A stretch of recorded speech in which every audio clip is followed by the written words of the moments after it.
Dum, dum, dum, dum, dum, dum,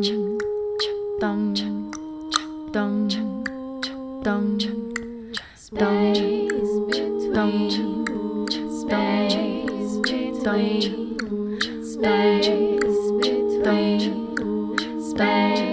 between, space between.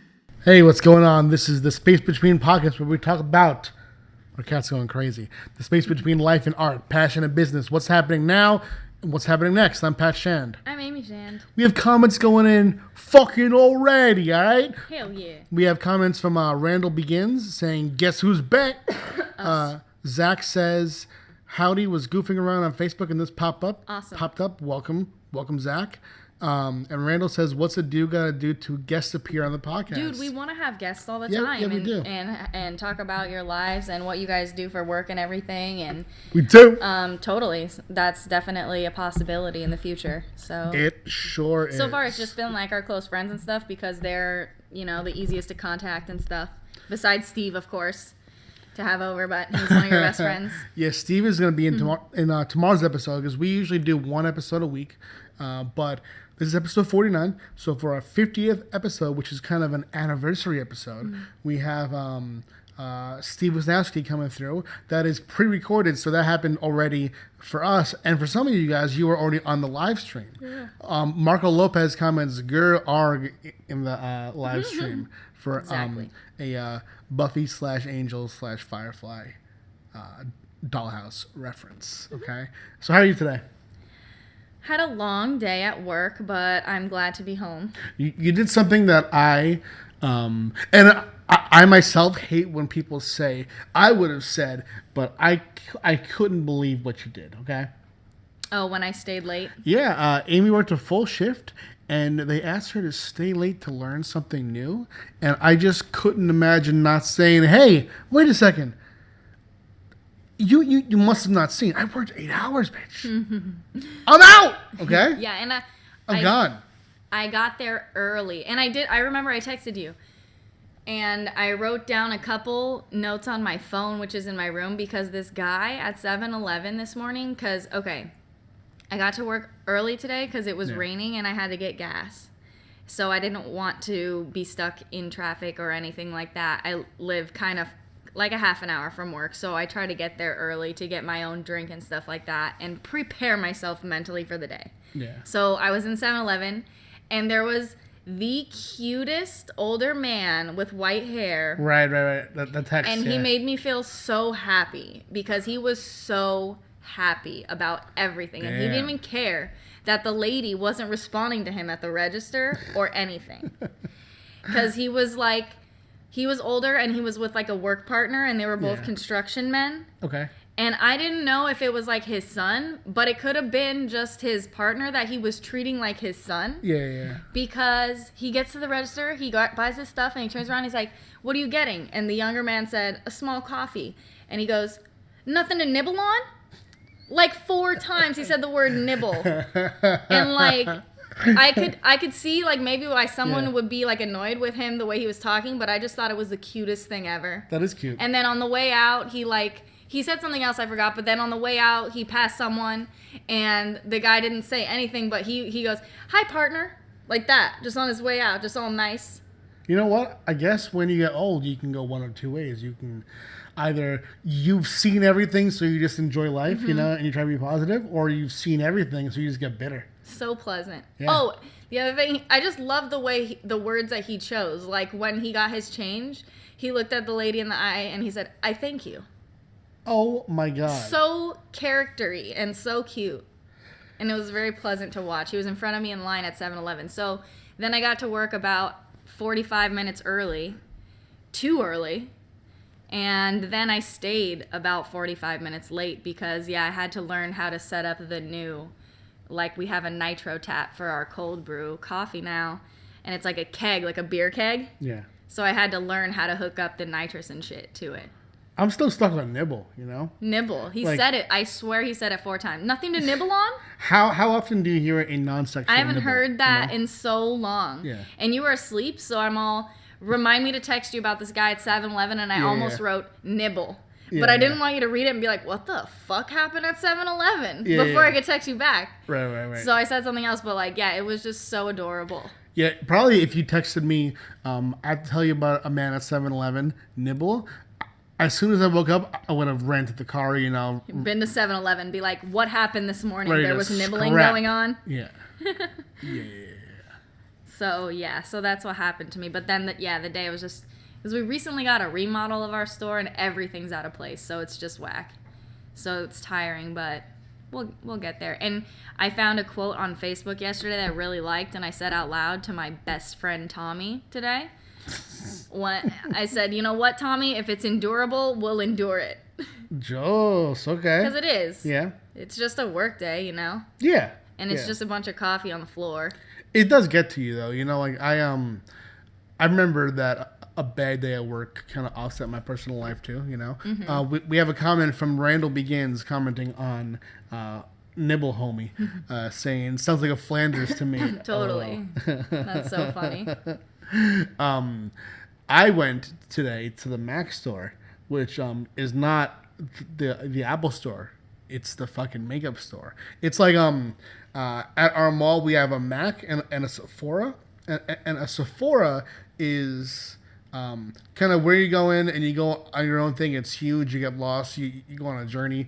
Mac store is like the fucking lion's den. Okay, I The shark's mouth. You just walk in. yeah, you know, it's like that scene in Aladdin where that like tiger sand pyramid comes out of the ground and it's like, you dare, you know. So I went into there, being careful as I went, you know, to not fall in any lava. And Amy had told me where to find her old makeup box because I needed to get makeup for her, right? So I showed the lady, and it's crazy how it happened.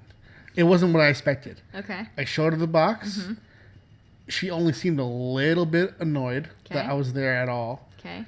And she just gave me a matching box. I know. And I paid for it. I have it down to a science. When I go, and I'm so thankful that you went for me because I've been working a lot. And it's until later, so I don't want to do shit when I get home. Right. But, like, when I go to the Mac store, exactly, I go in there. I don't let them offer me shit. I know what I'm there for. I asked for it to be replaced. I know they're going to ask me if I want a pump. I say, no, I have one at home. Do I have one at home? No. I don't need one.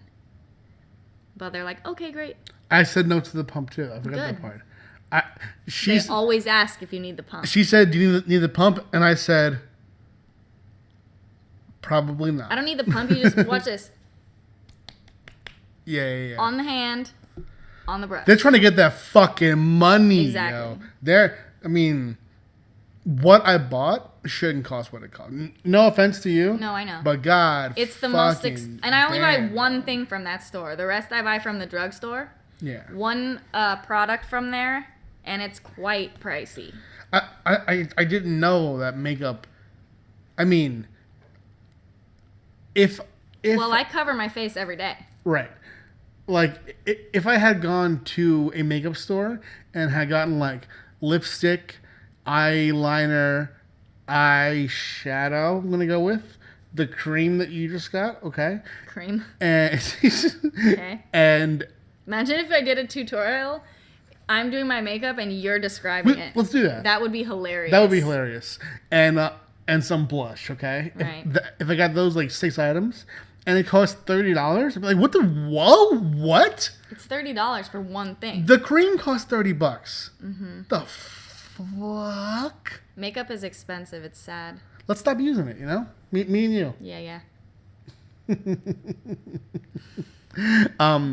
Last night I went on live stream on YouTube for the second time ever, and I reviewed Quedeca's album Voice Memos, and.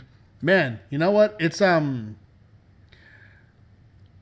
so different to listen to an album over and over in the car than it is to listen to an album and break it down while reading the lyrics slowly. Like analyze it? Yeah. Mm-hmm. It's a good album. Nice. And yesterday and today, Amy has said to me, "You love Quedeca" 3 different times. Ooh, the third time pissed me off so much because it wasn't even. He's obsessed. It wasn't even Quedeca. And here's the thing, I'm not. He's good. I listen to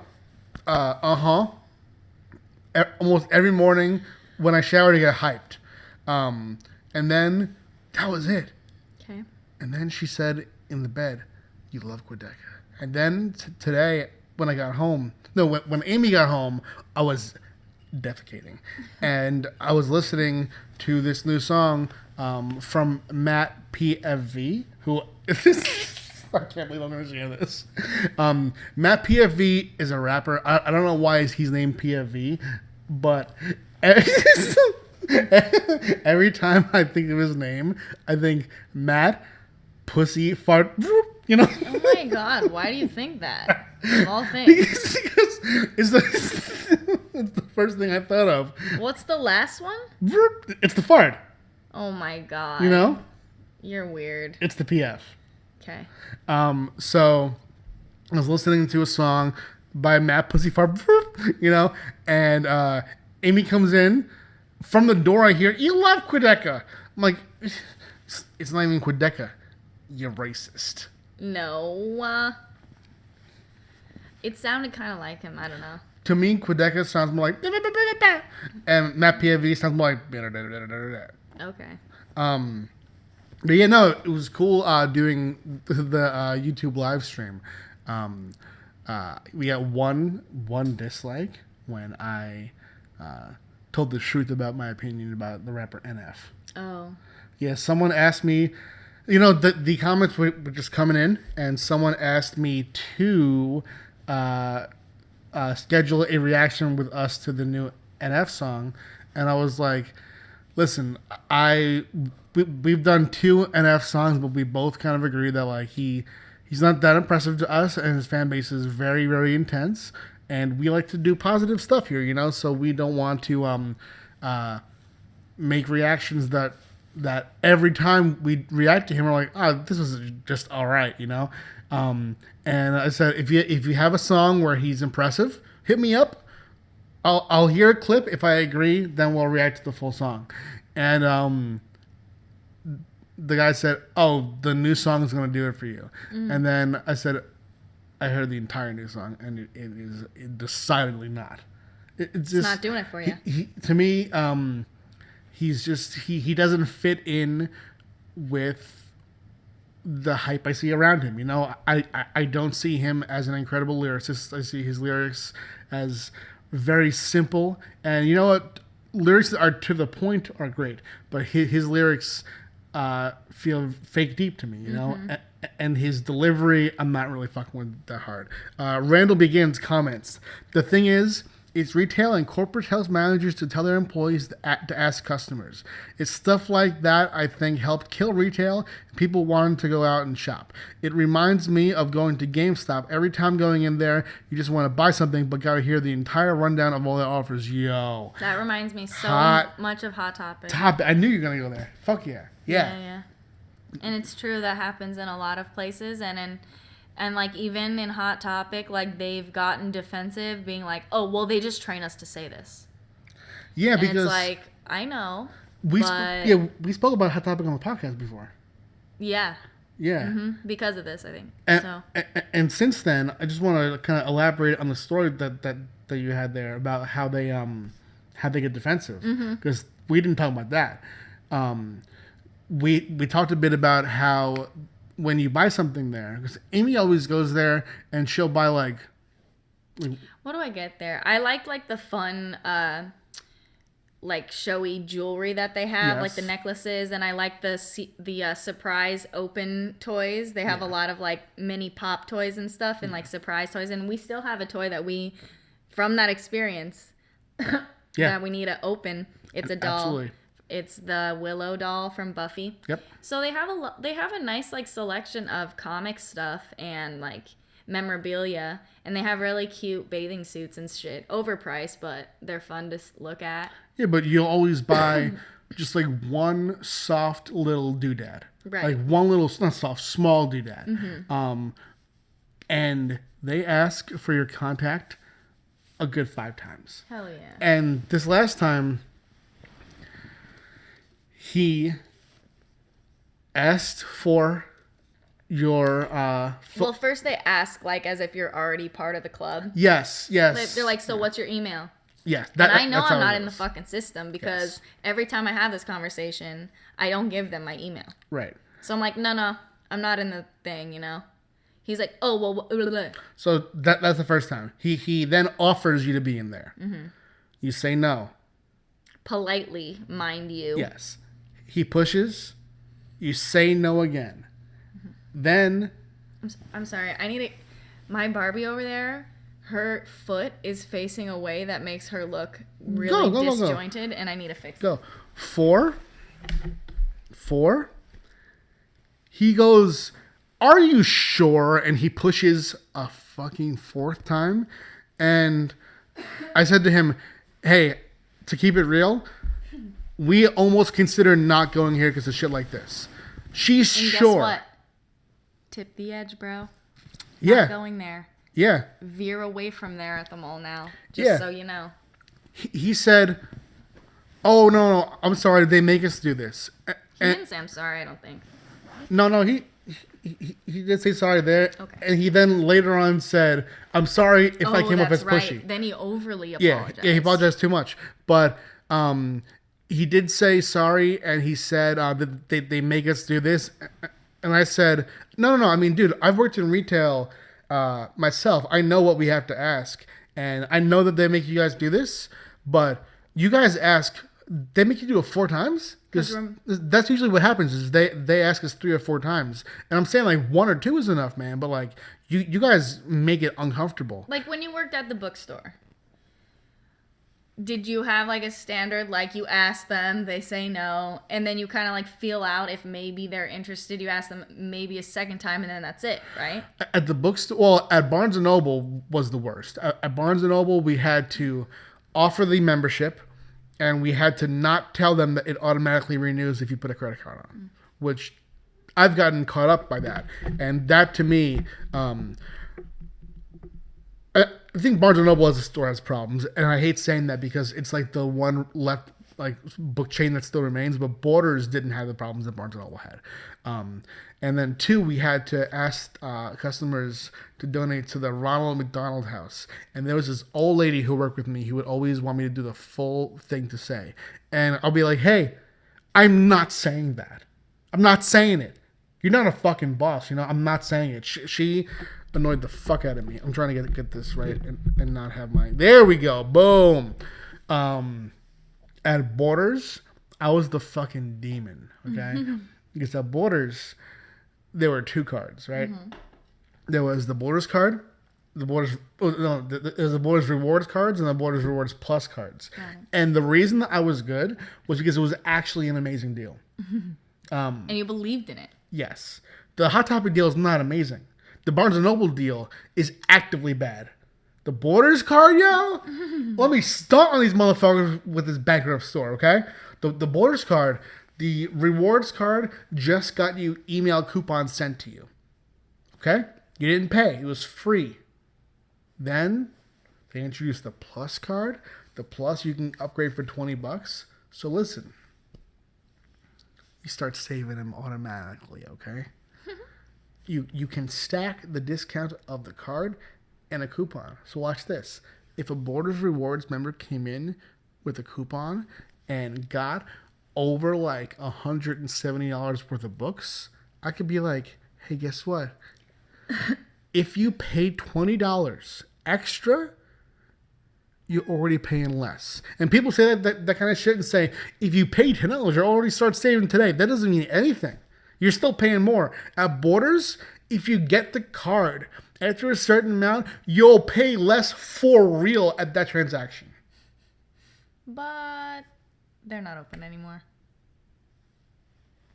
What the fuck you say that for? Because it's a bummer. That sounds like a good deal, and I don't know any other bookstores still that have that, and they're the ones that close. No, it's true. There's no bookstores that have that because there's no books. I'm not trying to burst your bubble. There's no Drew. bookstores. I'm just letting you know. Cassandra Porter says that's so true. And Randall Begin says, I really like Books A Million. We don't have Books A Million here. That's some Southern shit, dude. I remember. I remember. Books a Million people came in as we were like doing the final few weeks of Borders, you know, and I'm not sure why. Like maybe they were like taking over some things. I think that maybe they were thinking of taking the location, but they didn't. And I remember that the people from Books a Million resembled the cast of True Blood, like the supporting cast. Like they were like the stereotypical like Southern dudes, you know? Aw, Yeah. That's funny. And I was jealous though. I was like, man, you guys are gonna go home and have your own bookstore. We don't have shit here anymore. I miss that though. You know, I used to go to bookstores as a kid. That was what my mom would like. That's what I looked forward to going to the mall for. Mm-hmm. My mom would take me to the Sunrise Mall in Massapequa Park, and in the mall itself, this is how crazy it was. Of these 3 bookstores, there's only one left. At the mall itself, you would go in on one end, bottom floor, Walden Books. Walden was like a subordinate store to Borders that they bought up. Then at the other end, on top, it's B. Dalton. Have you heard of B. Dalton? Mm-mm. B. Dalton is the Walden Books of Barnes & Noble. Oh. So on each end, it was bookended by bookstores. And then you leave the mall, there's a shopping center across the street, Barnes & Noble. Buttes. And that's the actual Barnes & Noble that I ended up working at. And it was before it was corrupted to me, okay? But yeah, did you have any stores where you had to do that membership bullshit? No. I tried to very strongly avoid anything where I have to be a salesperson in any way. Yeah. The first job I ever had was working at a home daycare. For real? I didn't know that. Oh, yeah. Carol and Elaine. Okay. And it was in my neighborhood. I used to go to that daycare. But... Can I name the rest of your jobs? Yeah. I don't want to call them out too hard, but... I will say that when I was young, my dad made the decision to have me not go to that daycare anymore. And I have some hints as to why. Why? Well, it was such a weird place. It was this 2 ladies' homes. I think they were either best friends or sisters. And both their families lived there. One of her daughters was kind of wily, into like drugs, and had a kid young. And both her and the kid lived there. And I remember that. And then the other one had a son who was like, I think low-key like dealing drugs, but also was a well-to-do manager at a fast food chain. And he lived there too. Okay. And there was a lot of Native American like artwork and like animal heads on the walls and a lot of like wood inside. Is this a Jenna Shan story? It was just a weird place. Okay. It smelled like cigarettes a lot. Okay. I think that's why my dad didn't like it that much. He just thought it wasn't up to par. I thought it was going in a different direction. He just thought it wasn't like up to standard for him for whatever reason. But then, yeah, when I became a teenager, they offered me a part-time job, and then I just went and held the babies and stuff, and it still smelled like cigarettes, and all those people were still around but older. And you know, hasn't your dad removed you from stuff before because of pedophiles? No, what you're remembering is I was in a karate class once where my dad thought the sensei, is that what it's called? Yeah. The teacher. Yeah. I can't talk about it without doing the movements. Yeah. And he thought the sensei was weird, but like I don't recall specific incidents, but I do remember my dad like talking about it. Isn't there someone though who your dad was like, that guy's a creep, and he was? There's yeah. Wow, yeah. That is Mr. Danny from my elementary school. He was the theater teacher. There wasn't a theater class, I don't think, but it was like extracurricular Yeah. theater and musicals That already sounds. and choir. Yeah. Damn, Daniel. Remember I talked about his big ring he would rap on the counter? Oh, God, yeah. So my dad was like, that guy's a fucking weirdo. And then I remember him saying that. And then like years later, if I look him up now, I forgot his last name, but I could remember it if I thought about it. Yeah. He did get arrested for like misconduct with a young girl. God damn. Yeah, so my dad, he nailed that one. That's crazy. Yeah. So that was my first job watching kids.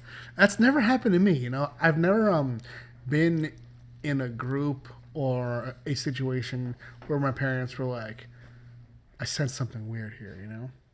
But I guess nothing weird ever happened to me, really, to my knowledge, you know. But so your jobs, I want to guess the rest of your jobs as a kid, okay? So, the daycare, I didn't know about that one. You then worked at the Greek. Are you okay? Yeah, my eyes just get itchy when I'm tired, so that's why I was itching them. The Greek place? Dino's Euros. Yeah, Dino's Euros. Which is still in San Diego. If you want to go there, their food's really good, actually. It is good. Yeah, it's probably one of the best. I mean, it's the best Greek place that I tried in San Diego, but it's up to par with this Greek ass area that we live in. Right. Pet Kingdom. Yep. Cuppa. That one, I kind of worked there, but I wasn't really like on their payroll or anything. That's what I thought until I heard you tell a story recently. I just say that I used to work there because I would spend shifts there and learn about that coffee machine and like actually make the coffees and stuff. Oh, so you lied.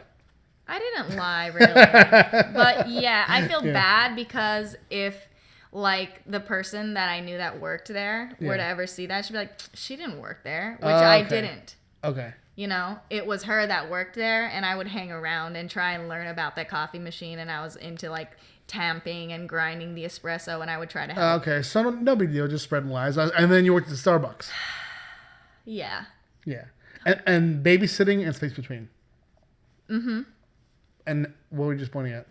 I was concerned because that thing's blinking green. That means it's on. Okay. Nobody's watching us from the outside? No. Okay, good. No. She's talking about our cat cam. Sketchy. Do you know where I've worked? My stomach's going, go race. Oh, it's going to be on the podcast, sure. Okay, so anyway. Borders. Yes. Barnes & Noble. Yeah. Five Towns. Yeah. That's where I taught. Starbucks. Yeah. And stop. Does it count when you wrote plays in the city, or is that not count? So that's it. That's all? Is Zenoscope? Yeah, actually, I was on the payroll. You've missed. And you went to office days there. You went to meetings and stuff. You missed my longest job, even longer. Almost not even longer than Zenoscope, about equal with Zenoscope. What do you mean? I'm gonna feel stupid when you say it. McDonald's. Oh shit, that's right. Yeah, 4 years. I forgot. 4 years. You know why? It's because we've been eating so much HelloFresh and stuff that I feel like we never go to McDonald's anymore, and I forgot it existed. Okay. Because we used to go out and like get fast food way more often than we do now. That's true. That's definitely true. What else? I worked at a pizza place for about 3 or 4 days. Oh, that's right. And then you just left. Yep. Well, no, that one was different. That one. Oh, and you worked at the Bristol. Yeah. As a dishwasher. No. No? No. I was in the kitchen. I wasn't. Oh, okay. My dad was a dishwasher. I was Sorry. I was a dishwasher at the pizza place. Okay. And then he wasn't really training me, and then it was like he said come back after the new year so I could train you because and that was like early December, so it felt more like he didn't want to do it, and I was like, fuck this job, I don't want to do it either. So instead I got a job at a bagel store, and I worked there for 1 day, and then that place I didn't go back to. Okay. And then I started working at McDonald's. McDorn. McDonald's. It's That's what the shans call it. Oh yeah, we should do a video where we eat and review all the international items that they just put out. I'm down. I want to try those. Oh, right. So what else? What else? I guess we can. Oh, I wanted to mention Randall again. He said, I love the smell of bookstores. And I was going to say that out loud, too, when you were talking about bookstores. Yeah. They smell so good. We recently went to New Hope, which is where we got married. And it's like a little town in Pennsylvania, right on the Delaware River. It's super cute. But we went there for the day, and there's a bookstore on that main street. And that bookstore smells so good. Definitely. I love the way paper smells. So. Let's do our Kickstarter of the week. This is for... Nudie? Yeah, it's called Nudie System, Radical Innovation for Boobs. The option between bra and braless, over 12 plus ways of wearing. Damn. And this is why I chose it. That quote is from someone called the Fairy Boob Mother. Nice. So we're gonna see, because this looks like it's either gonna be helpful for you, maybe, or just ridiculous. It might not be helpful for me. I don't ever wear a bra, but.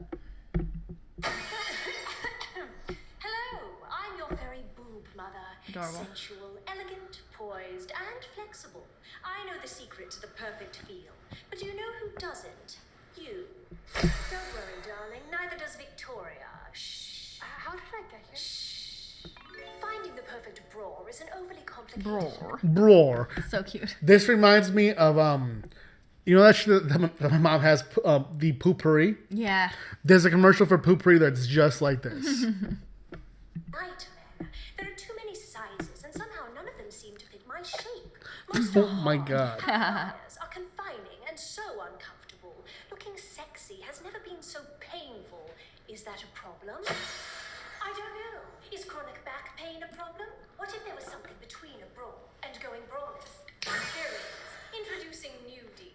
Now the girls can bounce around freely without feeling unsupported or tied down. They like to keep their options open. Nudie's sizing is easy. Are you small, medium, or large? So simple your boyfriend could buy it for you. Probably. Nudie's unique fabric has 360 For degree real? stretch that hugs each Just wearer's 3 muscle sizes? with a subtle lift. See, they look like see. boobs, not bras. So the girls Bras. are in the sexiest shape of their life. With Nudie, you don't need to worry about uncomfortable wires or hardware. And Nudie's straps are magic. Ooh. What? Stop torturing the twins. You can wear any Start kind of letting dress. them live their life with Nudie. Join the movement today and experience movement like never before. So you can go to class, kick ass, break up, make up, or just wake up comfortably, even when our monthly friend comes to town. And Nudie fits in the palm of your hand for easy storing. You'll even have room for other stuff in your top drawer. Go on, leave the world of bras behind and enter the world of Nudie where freedom reigns. Support our campaign and join the movement on our Kickstarter. Their Kickstarter is I'm a popping. boob fairy. A fairy with I like how over the boobs, top unlike she any is, other 'cause fairy it's with funny. No boobs. I can fly. Do you want to see? I just don't feel like flying right now. She reminds me of Nellie from The Office. Oh shit, for real she does. Yeah. This Kickstarter is 3,373% funded. crazy. With half a month to go. They've made, oh my god, they've made almost $500,000. I'd be interested to try one on. That's it crazy. looks mad comfortable. That is fucking crazy. I would just God. get a black one and wear it like cool strap wise under like jean overalls. Yeah. Like with the crisscross. Yeah, I mean, it's kind of like sports bra-esque, right? Kind of, but it's almost like it looks like nylons. Yeah. You know, for your legs. Which I've never seen like a bra really that material. But this is so silly. Ladies exhilaration bras at Target, the wireless ones Yeah. that are like super thin are mad comfortable. Oh, you love those, yeah. Yeah, those are like the only ones I wear. Why is that silly? It's just funny. It sounds like an ad, but it's not. Hey, listen, we're down to do ads. You know, I don't believe in that sellout shit. Oh man, I had an ex who was obsessed with the idea of selling out. She thought that Joss Whedon sold out for doing the Avengers. That a certain band sold out for the way that they do music. Yo, I that was an argument, and I strongly believe that if you can make money, a living from your art, that's the intention of art. You know, is a painter who sells their weird painting for $1 million to sell out? You know? No, yeah, it's like, why, especially in a corporate America or wherever else, you know, if you have a talent and it makes you happy, the ideal is that it would be able to like sustain your life. And in this society and in this world, you can't get away from needing to make money and needing to pay bills and like having to get food and shit. So that is truly the dream, is for what you love to make you money. Like ideally money wouldn't exist, but hey, it does. So why not make a profit off of something that you created, especially if people want it, you 100%, know? yeah. I feel that way about a lot of things, you know, like doll making and things like that. I think it's so cool that people can make money doing so many different artistic things. And like music and things like that, like you said with the band, people evolve, you know? Yeah, definitely. There are sometimes years in between albums that are released and stuff. So for someone to be like, oh, you sold out for whatever reason, it's not really, because that thing has been being created and produced for years, you know? So people change and their music and their art changes with them. So I agree with you. I think that a lot of times the people put their projection of the idea of someone's creative output and really stick to what they want to hear from that person. So when that person changes, they automatically see it as selling out. And I mean, the same is true for some comics creators will go from indie comics to doing Marvel comics, and sometimes they'll leave behind doing creator-owned comics. And I don't necessarily understand that, but at the same time, that's what they want to do, you know? Maybe they either don't have time and they kind of really did just do it for the money, or maybe their dream is to write Superman, you know? And that's where they were going all along. Or Thor or Captain America, exactly. And it always makes me think of like, because you don't always agree with, as a fan, the direction that the artist is going, but that doesn't mean that they're quote unquote a sellout, you know? Because 100%. like it always makes me think of the band Maroon 5 and like Adam Levine and stuff, because when I heard their first album ever, Songs About Jane, and it was very different. It was like alternative and it was more quiet, I feel, and not synthetic or anything like that, pop in any way. And since then, he's really like ridden the stardom wave, and he's like on The Voice and stuff, and his music has definitely changed. And I don't really listen to him anymore, but I don't dislike him in any way. No, I'm just like, I don't listen to that anymore because I just don't like it. But I still listen to that album. Yeah. You know, I don't think like, oh, fuck Adam Levine for doing that. You know, I just think, what? That's what he did. No, I think that people have to learn to be able to say, this is not for me, you know? But yeah, I think we're going to end a bit early tonight because we haven't eaten dinner yet. It's time to start getting food into our bellies. Nice. And we have episode 50 dropping tomorrow anyway. So just wait a few hours and you'll have a brand new episode as well of our podcast. Thank you so much for watching. Anything else you want to add? No, thanks for being here, you guys. We'll see you soon. Absolutely. Bye. Good night.